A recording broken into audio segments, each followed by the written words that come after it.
I remember the times when Daredevil was an anomaly. Sure, the show was set in the MCU, but the greater MCU, i.e. the films, didn't acknowledge the show's existence. They never acknowledged Matt Murdock, Wilson Fisk, and the world Daredevil built. When the Marvel Netflix shows were cancelled, it was a scary time. These characters were in limbo. At least, that's how it felt until 2021, when the Kingpin and Daredevil himself returned in the same weekend. Hawkeye and Spider-Man No Way Home confirmed that at least Daredevil was canon to the MCU, and that made me revisit the shows. That and, well, I needed something on in the background as I was drawing Interstellar Ranger Commence. And as I listened to this dialogue, stopped drawing at times to admire the artistry on screen, not only is this show probably the best thing to come out of the Marvel Cinematic Universe, other than Infinity War, which culminates a decade of movies, but this show also feels like what I personally call the authentic superhero experience. See, most Marvel Cinematic Universe superheroes to me feel like people with superpowers that go out and stop bad guys, yada yada yada, and it feels a little simple. These characters for the most part have their civilian identity and their superhero identity be one and the same. Their superhero life is their personal life. The people they know are other superheroes.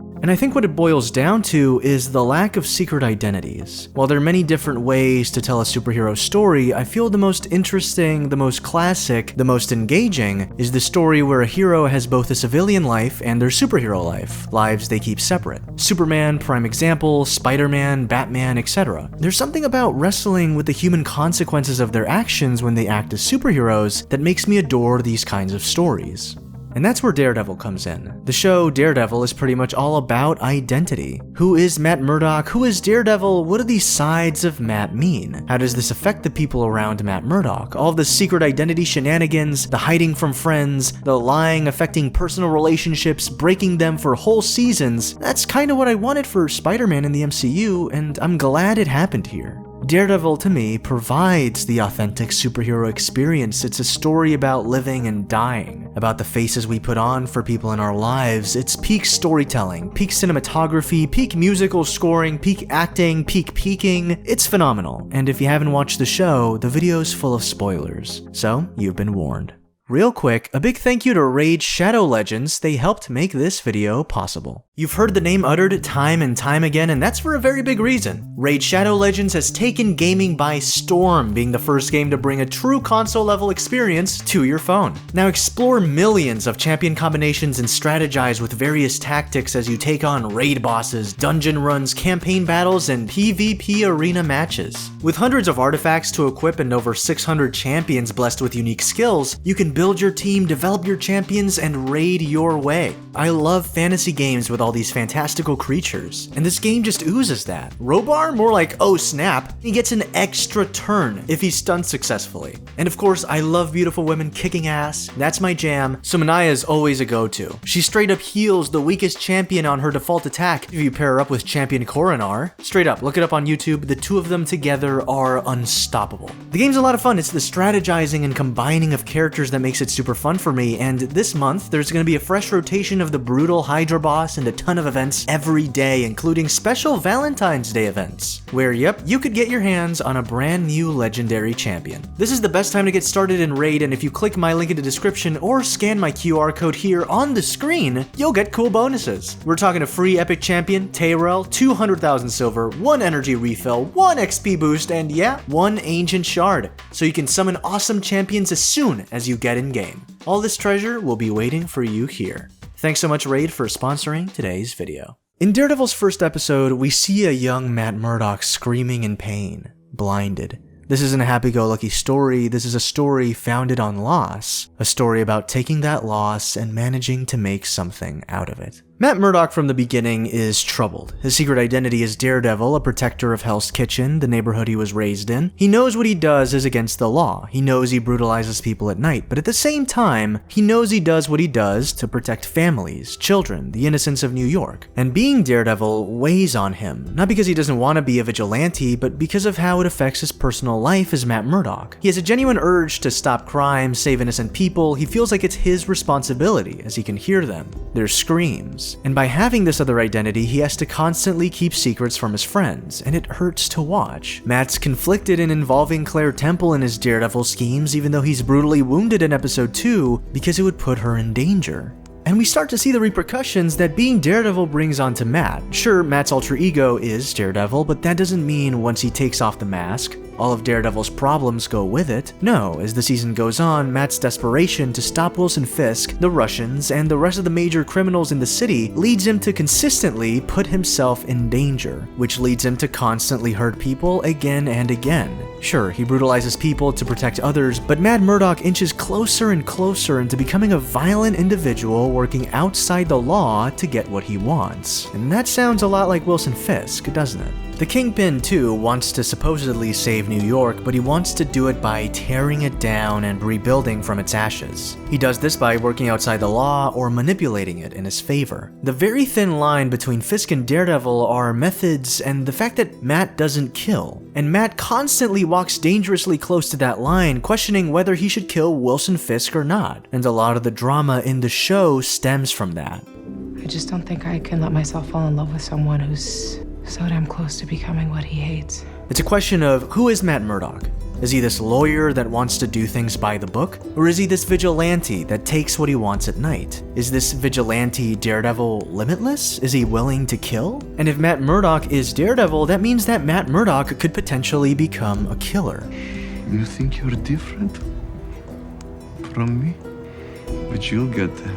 Losing his father, growing up alongside an abusive teacher, one that abandons him, what Matt Murdock creates out of a troubled childhood is Daredevil. Almost like another being he's felt has been inside him for so long. Daredevil is slowly created out of anger at the world, its injustice. Matt, someone who has developed heightened senses, can hear people crying out in pain all over Hell's Kitchen, New York, ever since he was a child. And Matt feels like this was God's plan. God allowed him at a young age to listen to their screams, and Daredevil is the side of him that allows Matt to inflict punishment on those he deems evil. There's this rage in Matt, but there's also this innate goodness in him that can't be fully removed. When Matt trains under Stick, Stick wants to use Matt's anger and abilities to his disposal to fight the Hand. But upon realizing that Matt is too good, too compassionate to be a cold-blooded killer like him, he lets him go. Your training is over. In Season 1, Matt Murdock is able to successfully maintain his life by the end of it. When Foggy discovers Matt's true identity, Matt cries. It's not something he wanted to keep secret from his best friend, but he had to do it. He had to lie. It breaks Foggy, but ultimately he ends up staying by Matt's side. And the two of them, along with Karen, are able to stop Wilson Fisk from exacting his plans. But in Season 2, this all changes. The most important thing about living a secret life, right? When the two of them get dangerously close together, that's when you're in trouble. You can't expect to have everything you want, and that's what happens to Matt. Sure, Punisher is a subplot in the season. He makes Daredevil question his morality, whether killing is a choice he should make, and whether not killing makes him weak. But right now, I want to talk about Elektra. Elektra's return to Matt Murdock's life flips it upside down. Because now, forget Matt Murdock, this is all Daredevil, and this old flame comes in at the worst possible moment as Matt's now dating Karen Page. Karen and Elektra, these two women, love different sides of Matt. Karen loves the Matthew Murdock side, the lawyer side, the side of him that's defending the innocents with the power of the law. Meanwhile, Elektra loves the Daredevil side of him, the freedom of having no rules, essentially. You don't get what you want by day. You take it by force at night. And all this is written so well. Matt wants two things, but he can't have them. And he just has to let go of one of his lives to be able to successfully lead the other. It's classic superhero storytelling. The alter ego begins to affect relationships, the stability in the hero's life. Stop acting like these things just happen to you! Nobody makes you lie to your friends over and over again! Elektra brings up the Hand and how dangerous they are, and this is incredibly important for Matt because a shady organization like this can't be stopped by the lawyer side of him. And as this happens, he can't be Matt Murdock as much. His Daredevil side starts consuming his life, and Matt has to make that choice every time, the choice to put on a mask. He could just not do it, but his sense of responsibility prevents him from neglecting Elektra and her issues with a crime organization. Again, he's driven by a sense of duty to his community, to his city. In the season, both Karen Page and Elektra never fully grasp Matthew Murdock because they are, again, focused on different parts of him. Elektra ultimately becomes Matt's central love interest, but this is partially due to the fact that he's pushed everyone but her away. Matt's desire to help leads him to want to help Elektra help her go down a better path than the path that was predestined for her. He slowly begins to fall in love with her again as the season ends, embracing his Daredevil side. Because as we all know, Daredevil is this kind of gateway for Matt to act upon impulses that he couldn't be able to as Matt Murdock, attorney at law. And living a free life with Elektra entices him. And that's the fun of being a superhero, right? Like, there's the responsibility that comes with it, but what if you just let go of that responsibility? What if the hero just decides to be selfish for once? Matt is juggling responsibility and, honestly, self-love in the final episode of Daredevil Season 2. But sadly, Elektra dies, and Matt never gets the chance to explore a different kind of lifestyle with her. By the end of the season, Daredevil's mission is somewhat complete. The Hand's plans have been halted and the city's safe, sure, but Daredevil has led to a downward spiral in Matt's life. Losing friends, people he considers family. Foggy leaves Matt, shutting down Nelson and Murdock's law offices, and Matt's alone. See, now that I guess life has kind of rejected Matt from becoming Daredevil, he takes a different approach. Early on, he only truly let Elektra in, and while she rejected the Matt Murdock side of, well, Matt Murdock, she was still capable of understanding and empathizing with the problems in his life. Wanting that again, but recognizing that Daredevil causes unbearable pain in his life, Matt reveals his identity to Karen and stops being Daredevil. But now, here's the biggest dilemma. I keep talking about how Daredevil and Matt Murdock are separate entities living inside the body of someone named Matt Murdock, right? But technically, yeah, this is all Matt. Daredevil is still Matt. Matt still chooses to withhold information from his friends. He chooses to lie to his friends. Even if he's Daredevil, Daredevil is technically still Matt. When Matt talks to Karen about no longer being Daredevil, no longer wanting this darker side of his life, the side that hurts those he loves, she tells him, I'm not so sure Daredevil's the problem. While yes, Matt lies to his friends to keep them safe, the only way he's ever been able to stop people like Wilson Fisk, stop groups like the Hand, is by having allies and trusting them. But Matt Murdock doesn't want to risk that, because his entire life, he's lost people. His father died, his mother abandoned him. So by bringing his friends close, that not only puts them in greater danger, but by bringing them closer, he has more to lose. The death of those around him would crush him, and yet again, leave him alone. But ironically, him pushing everyone away leads to the same outcome. So right, in The Defenders, Matt is no longer the devil of Hell's Kitchen. It's a part of his life that's over now, and he solely focuses on helping innocents within the confines of the law. Of course, this is a superhero show, so the Hand returns by causing a massive earthquake in New York, and plot happens, and by the end, he's buried under rubble with Elektra, only to be miraculously swept away by a current and recovered by the church he goes to, under the care of his mother and Father Lantom. And from this point on, Matt Murdock is truly damaged. He's brought people close to him and they've only gotten hurt. He's had Elektra die in his arms twice. Matt believes himself to be like a soldier of God. For him, God has a plan for everyone, right? So he must have blinded him for a reason. He must have been gifted his heightened abilities for a reason. His mission is to protect his city, and he has been sent down to save and to hurt. But Season 3 begins with him beaten, deafened a bit. He can't quote-unquote see anymore, he's now truly blinded. And his recuperation process is slow. He lives in a basement, he's in the shit. He's suffering constantly and God gives no reply. Matt's calls would fall upon deaf ears, but he doesn't want to call anymore. I gave my sweat and blood without complaint because I too believed I was God's soldier. Well, not anymore. I bleed only for myself.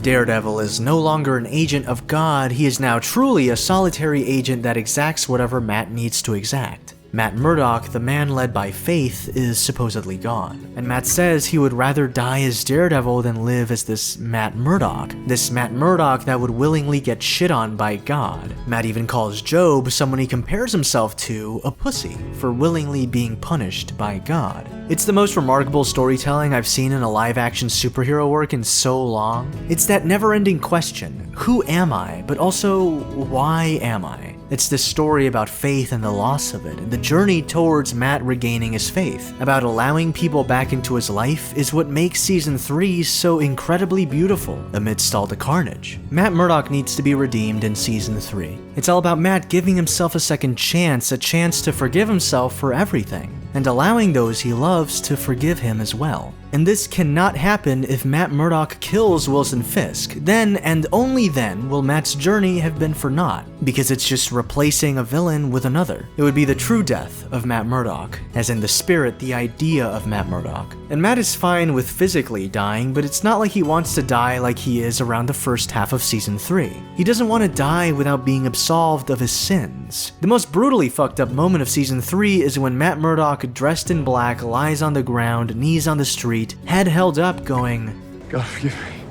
In the show, we've seen Matt go to confession time and time again. In Christianity, it's this sacred conversation between a priest and an individual, one where the individual expels their sins, and the priest tells the individual what they must do to be forgiven. Usually it's just to say Hail Marys or read passages of the Bible. It's a way to atone or alleviate suffering. But in the season, Matt Murdock holds it in. He doesn't want to go to confession, even though he desperately needs it. It takes time for him to forgive himself. And little by little, Matt comes to his senses, and at the end of the season, with Wilson Fisk goading Matt into killing him, an act that would permanently scar him mentally, spiritually, he declines, in what is one of, if not the greatest scene of the series. Because it's not just Matt Murdock tearing down Wilson Fisk, it's also Matt Murdock regaining his sense of self. He reclaims his soul. He is Matt Murdock. He is Daredevil. It's all up to him whether he'll allow one side to destroy the other, and he won't allow that to happen anymore. Come on! Kill me! No! God knows I want you, but you don't get to destroy who I am!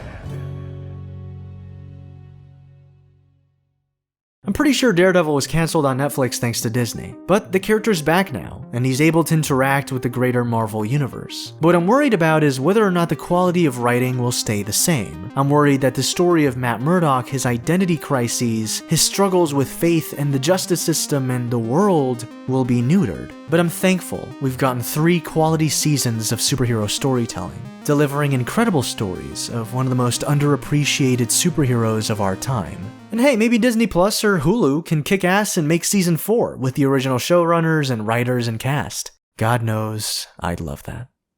Well, thanks so much for watching the video. Make sure to check out Interstellar Ranger Commence. Episode 1 releases on the channel April 2nd, 2022. Thanks so much, Paralinks, for this Bunny Girl Maria fan art. It's really dope, very cute. Thank you so much. Thanks so much, patrons, for supporting the channel. Y'all mean a lot to me. You really help keep this channel afloat, so I really do very much appreciate it. Thank you so much. And of course, if you want to join the Chad Nation, make sure to subscribe and turn on notifications, and then you will finally become a Chad. And yeah, thanks so much for coming to the table, and I'll see you all next time.